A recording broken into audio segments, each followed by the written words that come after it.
देखिए, आज सुनवाई के लिए बुलाया गया था।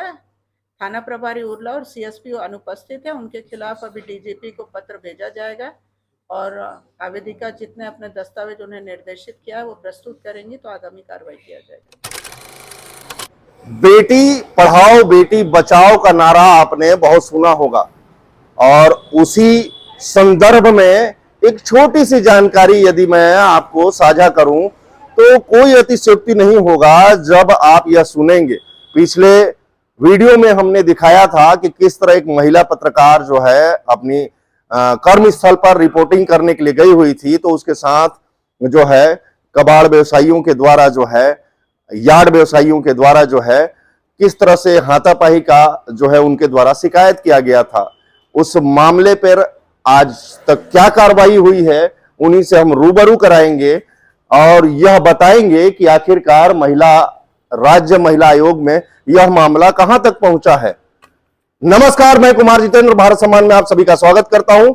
अभी हम मौजूद हैं छत्तीसगढ़ की राजधानी रायपुर में और रायपुर में जिस तरह से हमने बताया कि जो है एक महिला पत्रकार किस तरह से प्रताड़ित हुई और किस तरह से अपनी बातों को रखने के लिए मजबूर हो गई महिला आयोग के पास। दरअसल मामला जो है पुलिस प्रताड़ना से भी जुड़ा हुआ है। दरअसल मामला जो है अवैध कबाड़ व्यवसायियों के सांठगांठ का भी है। आपने फ्लैशबैक में आपको ले चलते हैं। दरअसल जो है सूरजपुर का मामला आपके संज्ञान में जरूर आया होगा। वहां पर भी जो है अवैध कबाड़ व्यवसायी के द्वारा जो है पुलिस की सांठगांठ से जो एक मामला इतना भयावह नजर आया था कि एक पुलिस परिवार की पत्नी और बच्चे की नृशंस हत्या कर दी गई थी। और वह मामला जो है इतना तूल पकड़ा कि आखिरकार जो है एक पुलिस परिवार अपनी ड्यूटी करने से जो है कतराने लगा कि आखिरकार अधिकारियों की सांठगांठ यदि ऐसे लोगों से हो जाएगी, अधिकारियों का लेन देन जब ऐसे लोगों से हो जाएगा तो हमारी जान पर तो कभी भी आफत आ सकती है। दरअसल ठीक उसी तरह का मामला छत्तीसगढ़ की राजधानी रायपुर से निकल करके आ रहा है। यहां पर भी जो है पीड़िता के द्वारा यह पूर्व में आरोप लगाया गया था, वर्तमान में भी यह आरोप लगाया जा रहा है कि पुलिस के आला अधिकारियों से उनके कैसे सांठगांठ हैं और कैसे उनका मनोबल बढ़ा हुआ है कि वह सिर्फ और सिर्फ रिकॉर्डिंग मात्र चालू करने से उनके ऊपर हमला कर दिया जाता है। और जब वह न्याय की गुहार लेकर के थाने में जब जाती हैं तो उनके साथ किस तरह का दुर्व्यवहार किया जाता है। यदि उस थानेदार की शिकायत जो है उनके उच्चाधिकारियों तक लेकर के जाती हैं तो कैसे उन्हें बैठा करके जो है सीएसपी कार्यालय में रखा जाता है और कैसे उनके द्वारा जो है इन सारे मामलों को जो महिला आयोग में लेकर के आया जाता है। तो हमारे साथ अभी मौजूद है, पहले तो अपना नाम बताएंगे परिचय के साथ।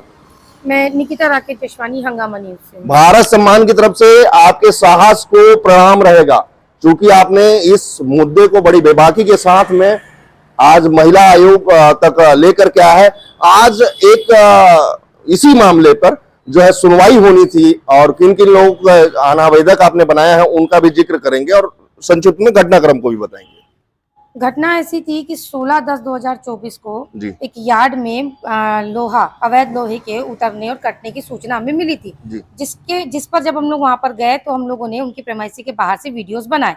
वीडियोस बनाता हुआ देखकर यार्ड का जो मालिक है लली सरदार, वो सडनली आता है डंडे वंडे लेकर 20-25 लोगों को लेकर के और हमारे साथ सडनली मारपीट चालू कर देता है। और उसके बाद मेरा फोन भी वो लोग ले लेते हैं क्योंकि मेरे फोन को उन लोगों ने देखा था रिकॉर्ड करते हुए। उसके बाद में जब मैं वहां से जा रही थी तो मैंने उनसे पूछा था कि आप मुझे मेरा फोन देंगे या नहीं। उन्होंने कहा था कि तुम अगर थाने में जाओगी तो थाने में तुम्हारी कंप्लेंट नहीं लिखी जाएगी, क्योंकि थाना प्रभारी को मैं 2 लाख से ऊपर देता हूँ और एसपी को मैं 5 लाख से ऊपर देता हूँ। जो पूर्व एसपी यहाँ पर थे उनकी बात उस वक्त उन्होंने की थी। उसके बाद वही हुआ जो उसने यार्ड के मालिक जो है लली सरदार, उन्होंने जो कुछ भी कहा था हमारे साथ वही हुआ।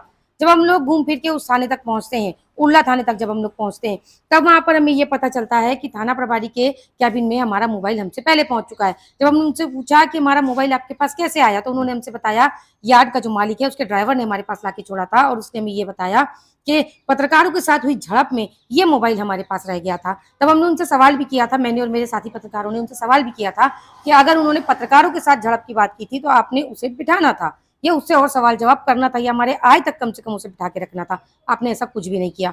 उसके बाद जब हमने उनसे कंप्लेन के लिए बोला, जब हमने कहा कि उनके ऊपर में FIR चाहते हैं, आप हमारा आवेदन ले लीजिए, तो उन्होंने आवेदन लेने से पहले इनकार कर दिया। उसके बाद में वो बार बार कंटिन्यू हमें यही बोलते रहे कि आप लोग आपस में समझौता कर लो, मैं इतना दिलवा देता हूँ, मैं उतना करवा देता हूँ। और तकरीबन 1:30-2 बजे रात तक हम लोग थाने में रहे। तब तक थाना प्रभारी केवल और केवल समझौते पर ही अड़े रहे कि तुम लोग समझौता कर लो। थाना प्रभारी जो BL चंद्राकर है, उन्होंने हमसे ये भी कहा था कि उनसे मत उलझो, वो लोग माफिया है और वो लोग कुछ भी कर सकते हैं, बड़े लोग हैं, अगर तुम लोग पैसे ले लोगे मैं तुम्हें उनसे कुछ लाख रुपए दिलवा देता हूँ, अगर तुम लोग कॉम्प्रोमाइज कर लोगे तो तुम्हारी जान बच जाएगी, नहीं तो तुम लोग जान से भी जा सकते हो। इस टाइप से उन्होंने काफी कुछ ऐसा कहा था। लेकिन साहस मेरा इसलिए बंधा रहा क्योंकि कुछ मेरे जो साथी पत्रकार है वो मेरे साथ वहां पर 2 बजे रात तक भी डटे रहे, मौजूद रहे। वहां पर कुछ मानव अधिकार के लोग भी मेरे साथ में जुड़े हुए थे। उन सब के साहस को देखते हुए मैंने भी हिम्मत बांधे रखा। उसके बाद क्या हुआ दरअसल? उसके बाद फिर कुछ नहीं हुआ। हम लोगों ने आवेदन देने की कोशिश की। आवेदन में मैंने पत्रकार लिखा, तो BL चंद्राकर जो थाना प्रभारी है उन्होंने कहा कि पत्रकार शब्द को हटा दोगे तो मैं आवेदन ले दूंगा और नहीं तो मैं नहीं लूंगा। बस वो कहानी वहीं खत्म होती है। उन्होंने आवेदन नहीं लिया। उसके बाद हम लोग 2 बजे रात को वहां से चले आए। 21 तारीख को जब हम लोगों ने, पत्रकारों ने जब ये कहा कि हम थाने का घेराव करेंगे, उर्ला थाने का, तब वहां पर उसी वक्त प्रशिक्षु IPS अमन झा जो CSP बनकर वहां पर आए थे, वो उनका पहला ही दिन था। उन्होंने हमसे कहा कि मैं केस को स्टडी करता हूं, मैं तुम्हारा आवेदन आज ले लेता हूं। उन्होंने 21 तारीख को, 16 तारीख की घटना का आवेदन 21 तारीख को थाना प्रभारी को दिलवाया, उनसे रिसीविंग हमें करवाया और उसके बाद वहीं पर हमने CSP जो अमन झा है उन्हें भी एक आवेदन दिया था, जिसकी रिसीविंग के तौर पर हमें केवल एक सिग्नेचर करके दे दिया गया, उस पर सील नहीं लगाया गया था, वो उन्होंने वहां हमें दे दिया। उसके बाद हमें आश्वासन दिया गया था कि वो कार्रवाई करेंगे, वो जांच करेंगे। लेकिन साल बदल गया, लेकिन अभी तक हमारे केस में कुछ नहीं हुआ। उसके बाद मैंने महिला आयोग में लगाया था, जिसकी एक सुनवाई दिसंबर में हो चुकी है। ये जो आप जो है सुनवाई के दौरान इस बात का जिक्र कर रही थी कि जब आप जो है बयान के लिए जाते थे तो किस टाइप का आपको व्यवहार वहां पे देखने सुनने को मिला? जब ये घटना घटी उसके दूसरे और वो किनके द्वारा जो है बयान लेना था? जब ये घटना घटी उसके दूसरे दिन हमने काफी जगह पर अपने लेटर्स छोड़े थे मंत्रियों को, अधिकारियों को। उसी कड़ी में हमने SP को भी एक लेटर दिया था और IG सर को भी हमने एक लेटर दिया था। तो उस दिन भी ये लोग हमसे कॉम्प्रोमाइज के लिए बार बार फोन लगा रहे थे, लेकिन हम लोग उस दिन भी कॉम्प्रोमाइज नहीं किए थे। उसके बाद इन्हीं लेटर में से शायद किसी ने खमतराई थाने में हमारे लिए कुछ भेजा होगा ऑर्डर, उस पर जो CSP है अमन झा, उन्होंने खमतराई थाने से लगातार हमें नोटिस भेजना शुरू कर दिया, जिसमें पहला नोटिस मुझे आया था। पहले नोटिस पर मैं नहीं जा पाई थी, दूसरे नोटिस पर जब मैं गई तो वो वहां पे मौजूद नहीं थे। जब मैं दूसरे नोटिस पर वहां पे गई तो जो वहां पर बैठे हुए थे सिविल ड्रेस में थे, उन्होंने जब उन्हें कॉल किया कि ये लोग कथन के लिए आए हैं, तो उनका फोन स्पीकर पे था। वहां पर अमन झा CSP उन्होंने ये कहा कि उन्हें बैठा के रखो 5 बजे तक, और ये कहना कि मैं यहाँ से बाहर हूँ, मैं आऊंगा और मेरे सामने ही कथन होगा। आपके साथियों के साथ में भी दुर्व्यवहार हुआ था, बता रहे? हाँ, उसके बाद ये तो मेरा हो गया। उसके बाद जब मैं तीसरी बार, जब मुझे नोटिस भेजा गया और जब मैं तीसरी बार गई, तब वहां पर मेरे कुछ पत्रकार साथी भी मेरे साथ गए थे।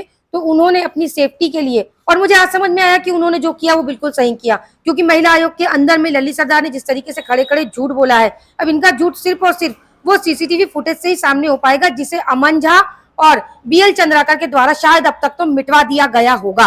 यह मैं सीधा सीधा आरोप उन पर लगा सकती हूँ, क्योंकि जब हमने मांग की थी तब उन्होंने कुछ भी कार्रवाई नहीं की थी। यदि अभी कुछ भी बोलना अतिशयोक्ति नहीं होगा, शायद वो वीडियो यथावत। हमने ये भी कहा है कि साक्ष्य मिटाने का साथ है ना, ये भी हमने अपने हर लेटर में डाला है। हमने कहा है सीधे सीधे कि BL चंद्राकर और अमन झा, इन लोगों ने साक्ष्य मिटाने के लिए उसका साथ दिए हैं ललित सरदार का, और ये अभी साबित हमारा हो चुका है।